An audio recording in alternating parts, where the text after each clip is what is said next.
Le nom à lui seul fait rêver, la Namibie, au sud de l'Afrique. Il est devenu un haut lieu du tourisme pour les amoureux des grands espaces avec ses paysages préservés, ses animaux sauvages en liberté. Les habitants ont imaginé un écosystème qui permet le développement sans abîmer la nature. Alors quel est leur secret? C'est ce que sont allés voir Patrick Fandiot, Maxime Rochard et Marine Zambrano. Il était une fois un royaume de terre vierge. Une contrée de désert millénaire inhospitalier et peu fréquentée.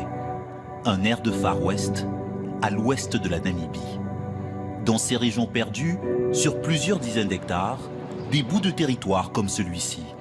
Des zones touristiques protégées appartenant à des communautés rurales. À flanc de canyon, voici le spectaculaire Grootberg Lodge, 12 chalets comme suspendus au-dessus de la vallée. La propriété d'un groupe de villages locaux, de quoi réjouir ces voyageurs venus apprécier ce type de site touristique très répandu en Namibie.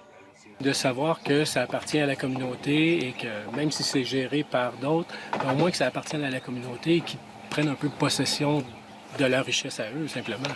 Alors ça, c'est vraiment rassurant dans ce sens-là. Autour de la piscine ou dans les chambres, des employés presque à 100% issus de la communauté propriétaire de l'hôtel.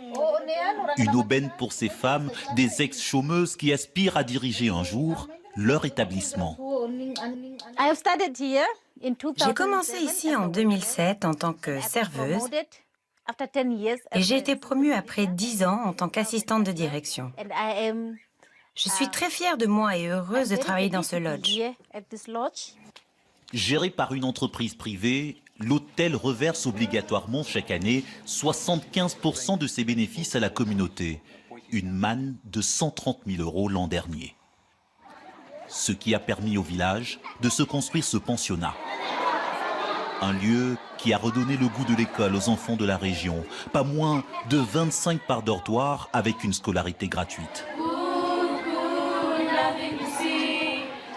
Des pensionnaires comme Mathilda peuvent désormais être hébergés ici, même si leurs familles, de conditions modestes, vivent à plus de 30 km de l'école.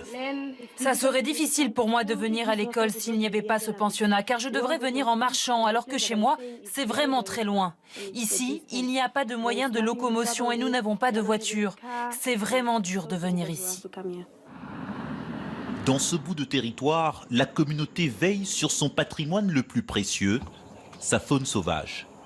Gazelles, babouins, mais aussi des prédateurs, à l'image des guépards, libres de leurs mouvements.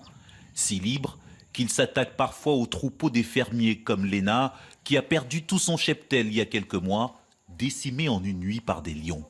À chaque attaque, la communauté dédommage ses éleveurs grâce à l'argent du tourisme. La Conservancy veut concilier nos intérêts d'éleveurs et ceux des animaux, mais c'est difficile.